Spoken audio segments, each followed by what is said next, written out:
বাব্বেটা গ্রুপের পক্ষ থেকে সবাইকে শুভেচ্ছা ও অভিনন্দন। ফাউন্ডেশন অফ ম্যাথ অর্থাৎ গণিতের বেস বা ভিত্তি বৃদ্ধিকরণ বিষয়ক আলাপ এবং কিছু অঙ্কের সমস্যার সমাধান। তো এখন আমি বেছে নিয়েছি সপ্তম শ্রেণীর 53 পাতায় যে বীজগাণিতিক রাশির গুণন অঙ্কগুলো আছে সেখান থেকে 1 নাম্বার কাজটা আমি বোঝানোর চেষ্টা করব।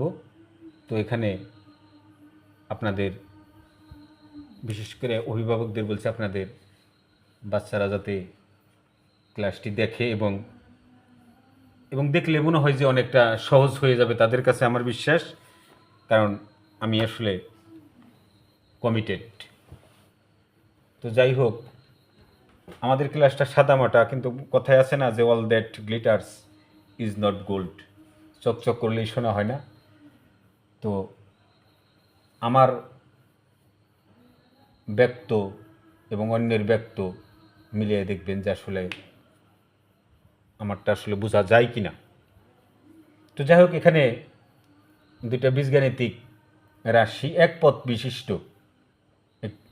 বিশিষ্ট দুইটি বীজগাণিতিক রাশি, এটাও একটা এক পদ, এটা একটা পদ, কারণ এদের মাঝে গুণ চিহ্ন আছে। মনে মনে গুণ চিহ্ন থাকলে যতগুলো মানে প্রতীকই থাক তারা এক পদ, এটা সবসময় মনে রাখতে হবে। এবং সবার কিন্তু শক্তিও দেওয়া আছে, এখানে আছে এর শক্তি 2, এখানে বীর শক্তি 5, আবার এখানে এর শক্তি 5, বীর শক্তি 2। তো এখন গুণের এটা হলো এক পদ বিশিষ্ট দুইটা বীজগাণিতিক রাশির গুণন, আর সামনে যে থাকে সে হলো এই রাশিটার সহগ। জিনিসটা কিন্তু সদৃশ পদ না। কীভাবে বুঝবেন? এখানে এর শক্তি 2, বীর শক্তি 5, কিন্তু এখানে এর শক্তি কত? 5, বীর শক্তি 2, দুইটা বিসদৃশ পদ গুণন করা যায়, সমস্যা নাই। আচ্ছা, প্রথম কাজ হলো এই সহগ দুইটাকে গুণ করা। প্রথম কাজ সহগ দুইটাকে গুণ করা। 7 8 56, আপনারা জানেন সবাই। আচ্ছা, 7 8 56। এখন এর সাথে এর গুণন হবে। এখানে এর শক্তি কত? 2, আর এখানে এর শক্তি 5। গুণের সময় একই ভিত্তি, আর এ হলো ভিত্তি, আর 5 হলো শক্তি, 2 হলো এর শক্তি। যখন আমরা গুণ করব তখন এর যে শক্তি দুটো আছে সেই শক্তি দুটো জাস্ট যোগ করে দেওয়া হবে, আর কিছুই নেই। তাহলে আমি লিখলাম এ শক্তি দুটো যোগ করে দেবো, জাস্ট 5 আর 2 7 হয়ে গেল একটা। আচ্ছা, বীর ক্ষেত্রেও তাই করব। বীর এখানে আছে 5, এখানে আছে শক্তি 2। গুণের সময় শক্তি যোগ করতে হয় আর ভাগের সময় শক্তি বিয়োগ করতে হয়, এটা মনে রাখতে হবে। সহজ কথাই বলতেছি, বীর সাথে বীর হিসাব। তাহলে বীর এখানে শক্তি 5, এখানে 2, যেহেতু আমি গুণ করতেছি তাহলে শক্তি কি হবে? যোগ হবে। আমি লিখলাম বি শক্তি 7। এই তো হয়ে গেল একটা অঙ্ক। আচ্ছা, তারপরে আর একটা কাজে আসি, কাজ 2। সেখানে কি বলা আছে দেখি। সেখানে আছে ক খ 2 বলা হয়েছে -10x³ y⁴z। আচ্ছা, ভালো। -10 x³ মানে x⁴, তারপর আছে y⁴,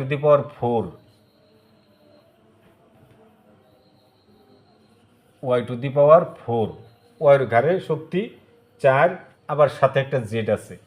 এটা কিন্তু একই পদ, কারণ সবার মাঝে গুণ চিহ্ন আছে, কিন্তু এই পদটা একটা বীজগাণিতিক রাশি, এর সামনে আছে মাইনাস, অর্থাৎ পুরা বীজগাণিতিক রাশিটাই ঋণাত্মক, যেহেতু সামনে একেবারে সামনে আছে মাইনাস। আচ্ছা, তারপর আসি দ্বিতীয়টা আছে 3x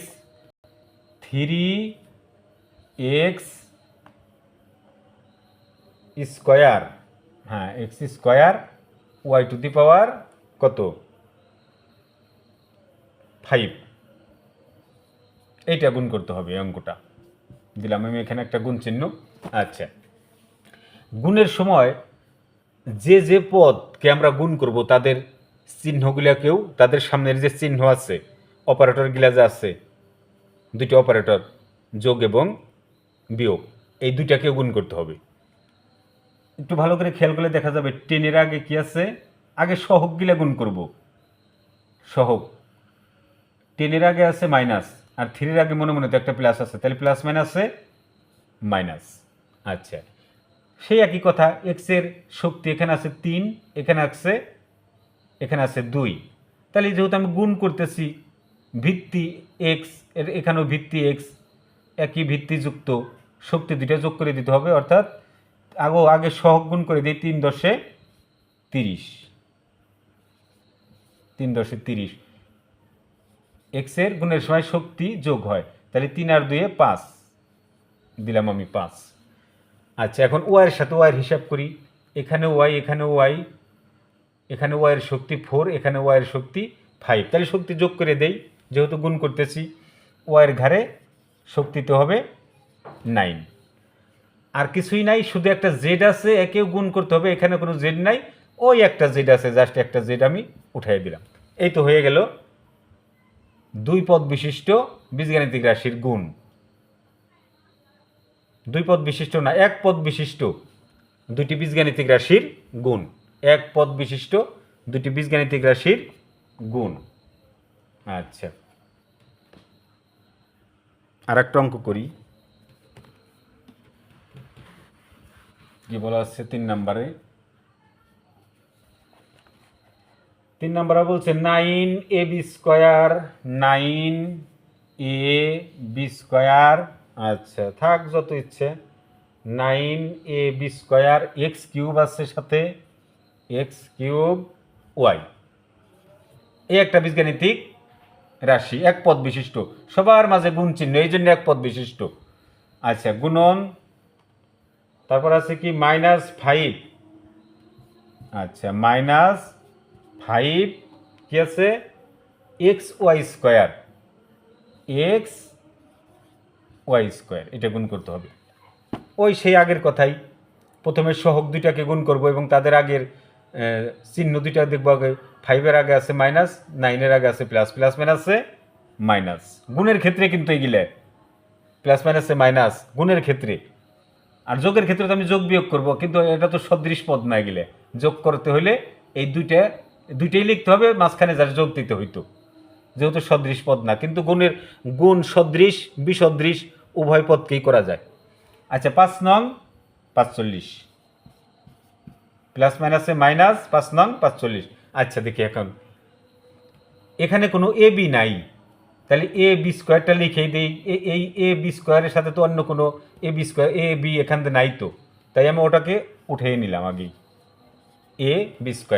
আচ্ছা, তারপর আসি, এখানে আছে এক্সের শক্তি 3, এখানে এক্সের শক্তি কোনো কিছু না থাকলে মনে মনে আমরা 1 মনে করি, 1 আছে, তাহলে এখানে 3, এটা এই এক্সের ঘাড়ে আছে, শক্তিতে আছে 1, তাহলে 3 আর 1 4, এক্সের ঘাড়ে 4।